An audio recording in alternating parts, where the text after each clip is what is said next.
दीपक देता है रोशनी फैलाने की प्रेरणा, फलदायी वृक्ष देता है देने की प्रेरणा, मधुबन देता है महकते रहने की प्रेरणा, महान व्यक्ति देते हैं जीवन जीने की प्रेरणा। आओ प्रेरणा से दें हम सभी को प्रेरणा।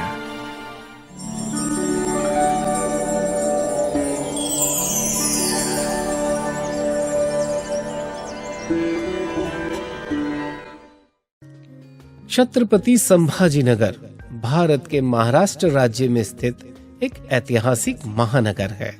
छत्रपति संभाजीनगर अजंता अलोरा गुफाएं, दौलताबाद किला, घृणेश्वर मंदिर के लिए प्रसिद्ध है। छत्रपति संभाजीनगर समर्थनगर क्षेत्र के ब्रह्मा कुमारी ईश्वरीय विश्वविद्यालय की मुख्य संचालिका हैं राजयोगिनी सुमन दीदी जी। आपका जन्म 1969 में लातूर महाराष्ट्र में हुआ है। बचपन से आप पढ़ाई, भक्ति आदि में विशेष रुचि रखते थे। आप सरलता, मधुरता, नवीनता, सादगी आदि दिव्य गुणों से भरपूर आत्मा हैं। 1980 में आपको ईश्वरीय ज्ञान की प्राप्ति हुई और 1987 में आप अव्यक्त बाप दादा से ईश्वरीय मिलन मनाया। 1995 में आपने अपना संपूर्ण जीवन ईश्वरीय सेवाओं में समर्पित कर दिया।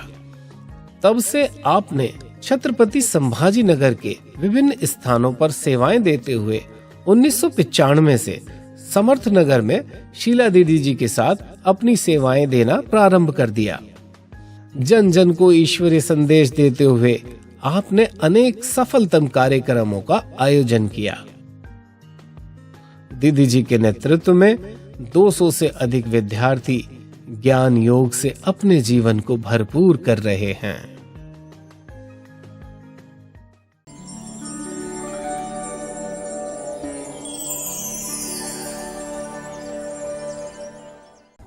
मैं उदगीर तालुका जिला लातूर, वहाँ एक छोटा सा गांव है, वहाँ हम जन्मे और बहुत अच्छी परिवार, जो भावना प्रदान, जो भक्ति वाला परिवार, उसमें हमारा जन्म हुआ। बचपन से ही हम भक्ति करते थे। मम्मी के साथ हम मंदिर में जाते थे और मुझे बहुत अच्छा लगता था मंदिर का माहौल, तो मैं एक दिन भी मंदिर जाना मिस नहीं करती थी। और जब भी कोई बड़े संत वगैरह आते थे तो हम बहुत चाव से वहाँ जाकर के बैठ के वो जो सुनाते थे वो सुनते थे। फिर हमको हमारी एज 11 साल की होगी, हमारी बड़ी दीदी जो मंगल दीदी है, उन्होंने गांव में आकर के, वो शहर में पढ़ते थे तो उनको शहर में ज्ञान मिला। फिर उन्होंने आकर के हमको सुनाया बाबा का ज्ञान, तो फिर मुझे बहुत अच्छा लगा। हम छोटे थे तो उसको छोटे से को जैसे सुनाते हैं वैसे उन्होंने सुनाया। जैसे खाना खाते हैं तो बोलते थे कि भगवान को याद करके खाना, भगवान के साथ खाना, भगवान को बोल के खाना। तो हमने वो शुरू किया। फिर वो जैसे जैसे वो करते थे वैसे मैं करती थी, तो मुझे बहुत अच्छा लगता था। स्कूल में भी हमको पढ़ाई में बहुत रस था। पढ़ाई मुझे एक दिन भी मिस करने का अच्छा नहीं लगता था। छुट्टी का दिन भी लगता था कि मैं स्कूल में जाऊँ। तो स्कूल का भी हमारा बहुत अच्छा अनुभव रहा। बाबा की याद में हम पेपर देते थे। जब पेपर हमारा आता था सामने तो मैं बाबा के पास जाती थी, बाबा को कहती थी बाबा आप पढ़ लो पहले, फिर मैं क्या करूँगी, पेपर दूंगी। तो बहुत अच्छे से सारे के सारे क्वेश्चंस का आंसर फट फट फट याद आता था। कभी मुझे डर नहीं लगता था एग्ज़ाम का, जब से मुझे शिव बाबा मिले। तो इस तरह से बाबा मिले। फिर हम इधर संभाजीनगर में आए पढ़ने के लिए। तो पढ़ने के लिए जब आए तो हमारे शीला दीदी यहाँ रहते, तो यहाँ जो सेंटर की इंचार्ज है हमारी शीला दीदी है, तो मैं रोज़ मुरली क्लास में जाती थी। गांव में तो मुरली क्लास नहीं थी, लेकिन यहाँ मुरली क्लास में जाती थी। मुझे वो दीदी बहुत अच्छे लगते थे और लगता था ये कितनी सेवाएं करते, हम तो अपने लिए ही जी रहे हैं। तो वैसे करते करते हमने रोज़ मुरली, योग, जो सेवाएं वो देते थे वो बड़े चाव से करते थे। बड़ा अच्छा लगता था मुझे। और फिर लगता था कि ये जीवन क्या है, हम अपने लिए क्यों जिए, हम उनके लिए उनके जैसे जिए। वो कैसे सारे संसार की सेवा कर रहे हैं, तो मुझे भी संसार की सेवा करना है। मुझे भी भगवान सृष्टि पर आए हैं तो सभी को भगवान से मिलाना है। तो ये बहुत लगता था। लेकिन हमारे घर में हमारी बड़ी दीदी मंगल दीदी, मैं और एक भैया है जो वेंकटेश भाई, वो ज्ञान में ही चलते। हमारे बड़े तो नहीं चलते थे। तो हमने पोस्ट ग्रेजुएशन तक पढ़ाई करी, एमकॉम किया। और ये इसलिए पढ़ा कि मैं बाबा को बोलती थी, बाबा ये जो पढ़ाई है ना, ये आपके लिए है। क्योंकि हमको सिर्फ अपना टाइम जो है, वो घर वाले अपोजिशन में थे, तो हम अपना टाइम बढ़ाने के लिए इधर पढ़ाई पढ़ते थे कि हम रोज़ क्लास में आ सके। तो ये जब होता रहा तब हमने अपना थोड़ा सा ताकत लगा करके संकल्प किया कि नहीं, कुछ भी हो जाए, हमको भगवान जब सृष्टि पर आए हैं तो हमको बाबा का बन के बाबा की सर्विस करनी है, शिव बाबा की सेवा करनी है। तो पहली बार मैं बाबा से मिली 1987 में। ये हुआ, ये बहुत सुंदर सा एक अनुभव है कि भगवान जो कहते हैं ये संसार का खेल बड़ा कल्याणकारी है। तो 86 में मैं 12वीं में थी, तो मेरा थोड़ा रेगुलर आना क्लास में थोड़ा सा कम होता था। हमारे दीदी बहुत अच्छे हैं, जब हमारा नंबर आया, क्योंकि पहले बाप दादा को मिलते थे तो एक साल में एक बार ही जा सकते थे, बीच में एक स्किप करना पड़ता था साल, फिर तीसरे साल में जाना होता था। तो जब हमारा नंबर आया तो दीदी ने बोला नहीं, आप क्लास में थोड़ा सा मिस कर गए हो, इसलिए अगले साल चलना। तो मुझे वो बड़ा पक्का था कि परमात्मा जो कहते हैं कि ये संसार का खेल बड़ा कल्याणकारी बना है, इसमें मेरा ज़रूर कल्याण होगा। तो फिर मैंने वो साल 87 में बहुत अच्छा सा पुरुषार्थ किया और बाबा को मिलने गई। अब हुआ ऐसे कि जो 86 में जाने वाली थी वो टर्न में एकदम पहली बार 5000 लोग आए थे, वरना भाई बहनें आए थे बाबा को मिलने ओम शांति भवन में। तो मैं पर्सनल तो मिल नहीं सकती थी। तो 87 में वो टर्न फिर से शुरू हुआ कि बाबा पर्सनल मिलने लगे।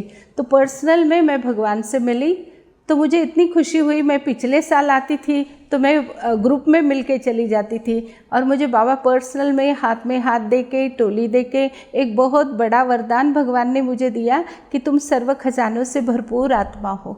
और मुझे इतनी खुशी हुई क्योंकि मैं थोड़ा सा उस दिन जब गई बाबा को मिलने के लिए, तो उस दिन भर बाबा के कमरे में बैठ के कह रही थी कि बाबा ये मुझे वरदान देना, जो मतलब बहुत श्रेष्ठ वरदान जो दूसरों के सुनते हैं तो लगता है ना। तो बाबा ने कहा बच्चे तुम तो सर्व खजानों से भरपूर आत्मा हो, और वो मुझे बहुत याद रहता है। और बाबा ऐसा ही हमको हर प्रकार से भरपूर करता ही रहता है। तो हमारी जो दीदियाँ है, जैसे संतोष दीदी जी है, बहुत ज़्यादा इधर फ्रिक्वेंटली आते थे, हमें बहुत पालना उनकी मिली हुई है। और उनको देख करके तो ऐसे लगता था कि बनना है तो इनके जैसा ही बनना है।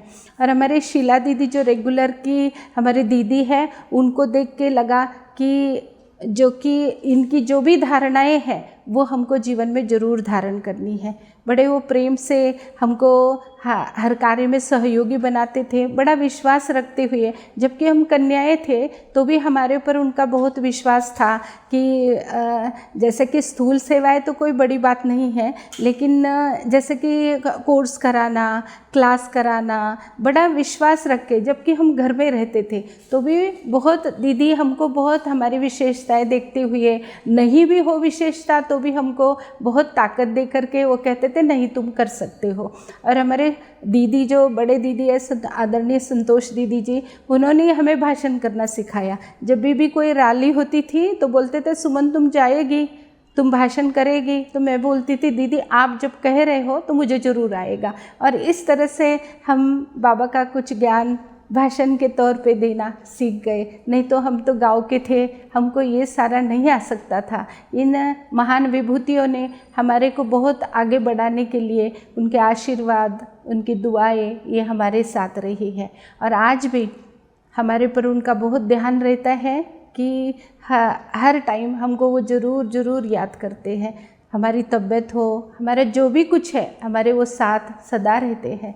और हाँ, जब हम सरेंडर होने वाले थे तो लौकिक वाले हमारे बहुत मतलब इतने कोई सहयोगी नहीं थे, लेकिन हमने दृढ़ता से कहा था कि बाबा हमको सेवा करनी है। तो हमने ज्ञान और योग से बहुत ताकत लगाई, लेकिन फिर भी पीछे मुड़ के जब देखते हैं तो ये भगवान की मदद हुई, जो हमारे सारे ही घर वाले सहयोगी हुए हैं। और हमको सेवा तो मैं तो कहती हूँ ये तो हमारे बस की बात नहीं है, ये भगवान ही कराते हैं। जो भी कोई आता है तो वो बाबा का बनने बगैर नहीं रह पाता। और कठिनाइयाँ तो मैं कहती हूँ ये कठिनाइयाँ तो हमारे बड़े ही हमारे ऊपर छत्र छाया है, तो सेवा में बहुत ज़्यादा तो कोई तकलीफ़ नहीं हुई है। बहुत सहजता से क्या होती है, बाबा की सेवाएं होती है। और मेरी एक धारणा है ये कि भगवान ने कहा है तुम ट्रस्टी होकर करो, करण करावनहार मैं हूँ। ये मुझे सदा याद रहता है कि बाबा करा रहे हैं, बाबा का कार्य है, बाबा कराता है, सिर्फ अपन इंस्ट्रूमेंट है और करते जाना है। इस धारणा से मुझे ज़्यादा कठिनाइयाँ नहीं आती है, सहजता से सब कुछ होता है। हर प्रकार का सहयोग सबसे मिलता है। हमारे भाई बहन भी बहुत अच्छे हैं, जो कि बहुत जैसे जो कहा, जैसे कि मुझे ये रहता है कि भगवान ने हमें 4 सब्जेक्ट दिए हैं, ज्ञान, योग, धारणा, सेवा, और उसको हमने अच्छी तरह से पहले तो पढ़ना है, फिर दूसरों को क्या करना है, सेवाएं दूसरों को देनी है। तो ये मेरे भी जीवन में रहा, और ये भाई बहनें भी जो है वो भी करते हैं, और उनके लिए यही मेरी गुड विशेष है कि इन सभी का भला हो, सबका कल्याण हो, इनकी ज्योति जगती रहे, ये सतयुग के वासी बने, और इनका कोई इनके जीवन में विघ्न न आए, सदा निर्विघ्न रहे, सफल रहे। अभी अंतिम समय चल रहा है, कलयुग महाघोर कलयुग होता जा रहा है, सतयुग तो आने ही वाला है, तो हमें संपन्न जरूर बनना है। तो इसके लिए हमने जैसे कि बहुत शब्दों में किसी को कोई ज्ञान नहीं देना है, वाइब्रेशन से उनको वाइब्रेट करना है। मतलब मैं ज़्यादा ज्ञान नहीं देती हूँ, योग पर ध्यान देके उनको कोई अनुभूति करानी है। कोई अशांत है वो शांत हो के जाए यहाँ से, कोई टेंशन में है वो फ्रेश हो के जाए, कोई उसके विघ्न है वो ख़त्म हो जाए। उसके लिए स्पेशल अपना जो अमृत वेला है, बाबा की मुरली, खुद के लिए क्या क्या मुझे बाबा मेरे लिए क्या कह रही है, ये मैं ध्यान देती हूँ। और दिन भर जितना हो सकता है उतना, जिसका भी जो भी पार्ट चल रहा है उसको साक्षी होकर देखने की मैं प्रैक्टिस करती हूँ। शाम का योग ये तो अपनी दिनचर्या है ही है, लेकिन स्पेशल जो आंतरिक जो अपना पुरुषार्थ है, वो है कम बोलना है, वाइब्रेशन देना है, किसी का भी सुन लेना है, और जिसको भी जो कुछ बोलना है पॉजिटिव बोलना है। कितना भी कोई कमज़ोर हो उसको हिम्मत दिलानी है, उमंग उत्साह से जितना हो सकता है वो पढ़ सके, वो पढ़ने की उसको हिम्मत आ जाए, ये मेरा पुरुषार्थ रहता है। सभी ब्रह्मा कुमार कुमारियाँ अति सौभाग्यशाली है, पदम भाग्यशाली है। हमें सृष्टि रंगमंच पर परमात्मा का साथ मिला है, जो इस संसार के डायरेक्टर हैं, और हम बड़े भाग्यवान हैं, हम उनके साथी बने हैं। तो हमें वो सतयुग का लायक बनाना चाहते हैं, वो थे हम, और फिर से हमें बनना है। तो पहली जो धारणा है जीवन की, शिव बाबा की जो पहली आज्ञा है, वो अमृत वेला हमारा ज़रूर अच्छा सा हो। पहली गुड मॉर्निंग हमारी आँख खोलती बाबा से हो, बाबा ही हमको दिखाई दे, तो हमारे अंदर क्या होगा, शक्ति आएगी, उसका प्रेम आएगा। वो जब भर जाएगा तो हम प्रोटेक्ट हो जाएंगे। फिर है बाबा हमसे बात करने आते हैं, हमारा अति प्रिय रहे हैं वो, 63 जन्म हमने भक्ति करी है जिनको पाने के लिए, वो हमारे पास खुद होके आया है परम धाम छोड़ के, और रोज़ हमारे लिए 1 घंटा भर जो मुरली है बाबा की, जो मुरली सुनाता है, जो हमारे रोज़ के प्रश्न के उत्तर भी देते हैं, तो क्या करना है वो भी बताते हैं, हम कितने अच्छे हैं वो भी बताते हैं। तो वो जो है अच्छे से हम धारण कर ले और उसका आनंद ले। इसलिए कहा जाता है ना, मुरली तेरी जादू भरी। मुरली जो है हमारे जीवन में जादू सा परिवर्तन करती है क्योंकि हमारे विचारधारा ही जब चेंज होती है तो जीवन हमारी अपने आप ही चेंज होती है। तीसरी बात है हमारी जीवन की धारणाएं। जब भी हम जाते हैं कहीं तो बाबा ने हमें बताया है कि बच्चे कभी भी अकेले नहीं जाना, बाप को साथ ले जाना। इसलिए जब भी घर से निकले तो पहले बाबा के पास बैठे, बाबा की दृष्टि ले और बाबा को कहे बाबा हमारे साथ चलो। जब बाबा हमारे साथ है तो सदा हम सफल होते ही रहते हैं। फिर हमारे जीवन की कुछ धारणाएं हैं तो उस धारणाओं को भी हम ज़रूर पक्का करें। पवित्र तो ब्राह्मण है ही है, लेकिन हमारे अन्न की शुद्धि बहुत अच्छी हो, क्योंकि जैसा अन्न होता है वैसा मन होता है। कहते हैं ना, मन चंगा कटवट में गंगा। तो मन चंगा माना जो जब हमारा श्रेष्ठ मन है तो मन बनता है अन्न से, और जब अन्न बाबा की याद का है, ब्रह्मा भोजन हम खाते हैं तो उससे हमारा मन बहुत चंगा माना बहुत खुश रहता है। और जब मन खुश रहता है तो ये कटवट जो शरीर है वो भी क्या होता है, गंगा समान पवित्र हो जाता है। तो ये हमारे ध्यान में सदैव रहे। और चौथा जो है, बाबा की सेवा करने बगैर हमारा एक दिन भी न जाए।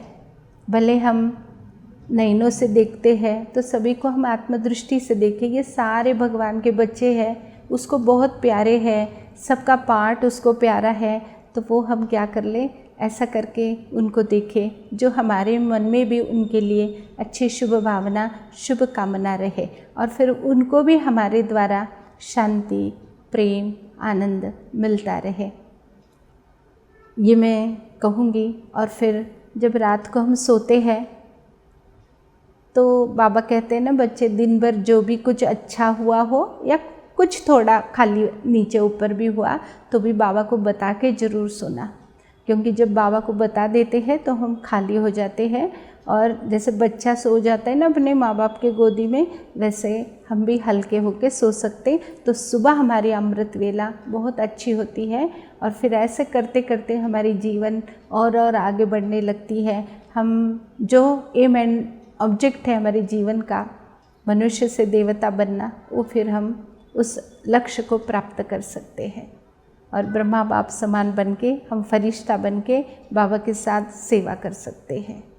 ओम शांति।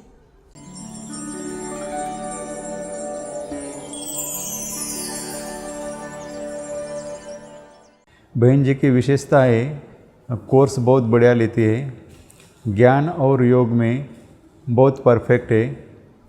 हमारे से अमृत वेला नुमा शाम योग हम जरूर करते हैं। सैटरडे संडे को हम सेंटर पे आके नुमा शाम का योग करते हैं, और नुमा शाम का योग दीदी जी बहुत कंपलसरी करने को हमको प्रेरित करते हैं। दीदी जी का फॉलोअप बहुत बढ़िया है। एक दो दिन भी इधर उधर गए तो दीदी हमको पूछते कहाँ गए, क्या कर रहे। खाने पीने की परहेज भी बहुत अच्छी तरह से रखते हैं।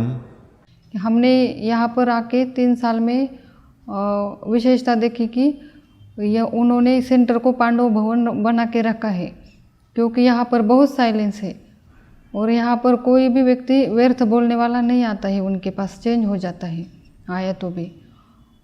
और दूसरी विशेषता उनकी मुझे अच्छी लगी, क्योंकि उनका स्वरूप प्रेम का स्वरूप है।